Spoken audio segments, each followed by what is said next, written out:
ప్రభుత్వంపై దుష్ప్రచారం చేయడాన్ని తప్పుపడుతుంది.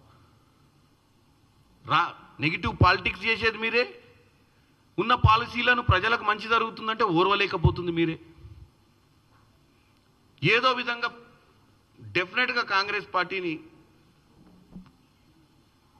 ప్రజల ముందు తీసుకుపోయి ఏదో మాట్లాడాలన్న ఆవేశం తప్ప మీలో ఏం కనపడతలేదు కేటీఆర్ గారు. ఇకపోతే మిమ్మల్ని చూసి మీరు ఆడేదో మాట్లాడంగానే మీ బావగారు బయటకు వచ్చారు.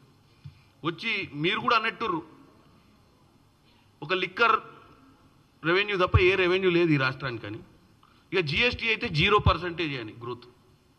నేను మీకు ఒకటే చెప్తున్నా, ఇవాళ జిఎస్టీ 23-24లో 39,295 కోట్లుంటే జిఎస్టీ 24-25 తెలంగాణలో 42,000 కోట్ల 468, 8% గ్రోత్. భారతదేశ వ్యాప్తంగా 8.6% గ్రోత్ ఉంటే అన్ని రాష్ట్రాలు కలిపి దానికి ధీటుగానే సమానంగానే 8% గ్రోత్లో ఈరోజు తెలంగాణ కూడా నడుస్తుంది. పక్కనే ఉన్నటువంటి కేరళలో 6% గ్రోతే ఉంది, ఒడిశాలో 5% గ్రోతే ఉంది, అస్సాంలో 6% గ్రోతే ఉంది, బీహార్లో 6% ఉంది, ఆంధ్రప్రదేశ్లో 5%. ఇవన్నీ కూడా బీజేపీ పాలిత బీజేపీ తోటి ఉన్నటువంటి అలయన్స్లో ఉన్న రాష్ట్రాలే. మరి మనం ఎక్కడ తప్పు చేస్తున్నాము? మనం చూసే విధానంలో తప్పు ఉందా హరీష్ రావు గారు? మనం ప్రజలకు ఎట్లాగో లెక్కలు తెలియదు, ప్రజలకు జిఎస్టీ లెక్కలు చెప్పడానికి ఎవరు రారని, ఒక్కరోజన్నా మీ లెక్కలు కరెక్ట్ అని ప్రజలు ఈరోజు మన రాష్ట్రానికి పెద్ద ఒరిగింది ఏం లేదు కాంగ్రెస్ పార్టీ తోటి అని చెప్పి మీరు వెళ్ళిపోతే ఎవరు దీన్ని డిఫెండ్ చేయరు, ఎవరు ఒరిజినల్ ఫిగర్స్ ఏందో చెప్పరు, ఎవరు ఒరిజినల్ ఫిగర్స్ గూగుల్లో కొట్టి చూసుకోరనే ఒక ఆలోచన.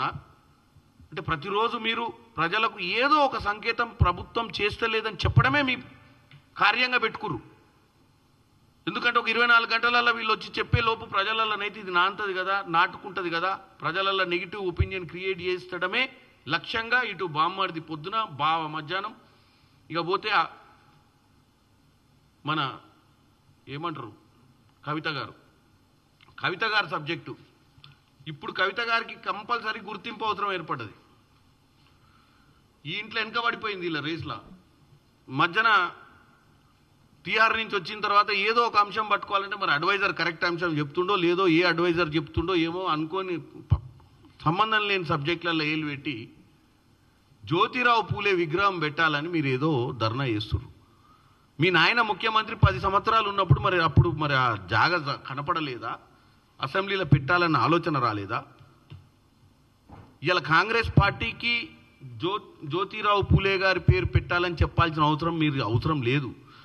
9వ తారీఖు డిసెంబర్ 2023 ప్రమాణ స్వీకారం చేస్తున్నటువంటి రేవంత్ రెడ్డి గారు ఎల్బీ నగర్లో ప్రమాణం చేసిన నిమిషమే మీ నాయన కట్టిన ప్రగతి భవన్ల కంచె ఉడబికి దానికి జ్యోతిరావు పూలే ప్రగతి భవన్ని జ్యోతిరావు పూలే ప్రజాభవన్గా చేశారు. అంతకుముందు కేవలం రాజభవనం ప్రగతి భవనమే ఉండేది. ఆ ప్రగతి అని పేరు పెట్టిన అది రాజభవనమే ఉండే. మరి కవిత గారు మర్చిపోయినట్టుర్రు, మరి చెప్పేటోళ్ళు చెప్పలేదేమో. ఇవాళ బీసీల మీద చిత్తశుద్ధి ఉంది కాంగ్రెస్ పార్టీకి. జ్యోతిరావు పూలే గారిని స్మరించుకుంది ప్రమాణ స్వీకారమైన కొన్ని నిమిషాలకే. ఇప్పుడు మీరు వచ్చి మళ్ళీ తెలంగాణ ప్రజలకు కాంగ్రెస్ పార్టీ అసెంబ్లీలో జ్యోతిరావు పూలే గారి విగ్రహం పెట్టాలని చెప్పి మీరు అక్కడ ధర్నా చేస్తుంటే నవ్వు వస్తుంది మాకు. మీడియాలో స్పేస్ తీసుకోవాలనో, మీడియాలో ఏదో చెప్తే నలుగురు వినాలనో ఆలోచన కాదు. ఏం చేసింది కాంగ్రెస్ సంవత్సరంన్నర పాలనలో? జ్యోతిరావు పూలే గారిని విస్మరించిందా, జ్యోతిరావు పూలే గారి ఆదర్శాలను అనుసరించిందా అని చూసుకోవాల్సిన అవసరం కూడా కవిత గారికి ఉండే. కానీ లేదు, ఏదో చెయ్యాలి కార్యక్రమం చేయడమే తప్ప చిత్తశుద్ధి లేదు, ఏం లేదు. కులగణన చేసింది కాంగ్రెస్ పార్టీ భారతదేశంలో మొట్టమొదటిసారి. క్యాబినెట్ ఆమోదం తీసుకొచ్చి అసెంబ్లీలో తీర్మానం కోసం పెట్టింది కాంగ్రెస్ పార్టీ. దానికోసం ఢిల్లీ దాకా ఈరోజు ఎమ్మెల్యేలు ముఖ్యమంత్రి అందరు పోయి జంతర్ మంతర్లో కూర్చుంది కాంగ్రెస్ పార్టీ. దొంగ దీక్షలని మీరు అంటుర్రు ఢిల్లీ పోతే, మరి దొంగ దీక్ష ఎవరిదో? మీరు చేస్తున్న దీక్ష ఈరోజు దొంగ దీక్ష. ఈ నుంచి రైల్లో కొంతమంది బీసీ నాయకులు 24 గంటల సమయం రైల్లో ప్రయాణించి జంతర్ మంతర్లో చేసిన దీక్ష దొంగదా, లేకపోతే మీరు 5 గంటల కోసం మీ షోపుటప్ బిజినెస్ చేసుకోవడం కోసం మీరు పెట్టిన దీక్ష దొంగ దీక్షనా? చిత్తశుద్ధి ఉంది కాబట్టే మీ నాయన లెక్క ఏకపాత్రాభినయం చేస్తలేం. ప్రధానమంత్రిని, సెంట్రల్ మినిస్టర్లను అందరినీ కూడా అడుగుతున్నాం ఈరోజు మాకు సహకరించాలని, ఈ బీసీ రిజర్వేషన్ బిల్లును పార్లమెంట్లో కూడా ఆమోదించాలని. ఇవాళ మా రాహుల్ గాంధీ గారిని, ప్రతిపక్షాలలో ఉన్నటువంటి ఎంపీలను, అన్ని పొలిటికల్ పార్టీస్ను కూడా ఆ రోజు మేము పిలిచినాం. ఎంతమంది వచ్చారు? పంజాబ్ నుంచి వచ్చారు, తమిళనాడు నుంచి వచ్చారు, కేరళ నుంచి వచ్చారు ఎంపీలు జంతర్ మంతర్కి. అంటే మేము కనపడతలేరా మీకు? 40 నుంచి 50 మంది ఎంపీలు అక్కడికి వచ్చిన విషయాన్ని మీరు చూస్తలేరా? చూసి విస్మరిస్తుర్రా కవిత గారు? ఈరోజు నేను ఒకటే చెప్పదలుచుకున్నా, మీకు చిత్తశుద్ధి లేదు. మీరు పరిపాలించినప్పుడు ప్రజల గురించి ఆలోచించలేదు, వెనుకబడ్డ తరగతుల గురించి ఆలోచించలేదు. ఈరోజు కేవలం కాంగ్రెస్ పార్టీపై విష ప్రచారం చేయనికనే మీ కుటుంబంలో ఉన్నటువంటి ముగ్గురు కూడా ఈరోజు 3 అంశాల మీద మాట్లాడుతూ మళ్ళీ తెలంగాణ ప్రజలను తప్పుతో పట్టించే ప్రయత్నం చేస్తారు.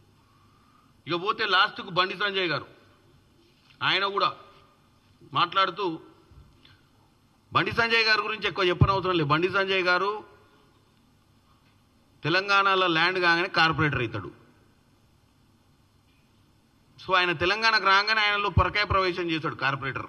సెంట్రల్ మినిస్టర్ నుంచి బాడీలో కార్పొరేటర్ వస్తాడు, కార్పొరేటర్ మాటలు మాట్లాడతాడు. కార్పొరేటర్ అంటే కార్పొరేటర్కి పెద్ద అవగాహన ఉండదు. ఎందుకు చెప్తున్నాను వినండి. హెచ్సియు భూముల మీద, అంటే హెచ్సియు భూమి కాదు, అది గవర్నమెంట్ భూమి, 400 ఎకరాలు, గోపాన్పల్లిలో ఉన్నటువంటి 400 ఎకరాల భూమి.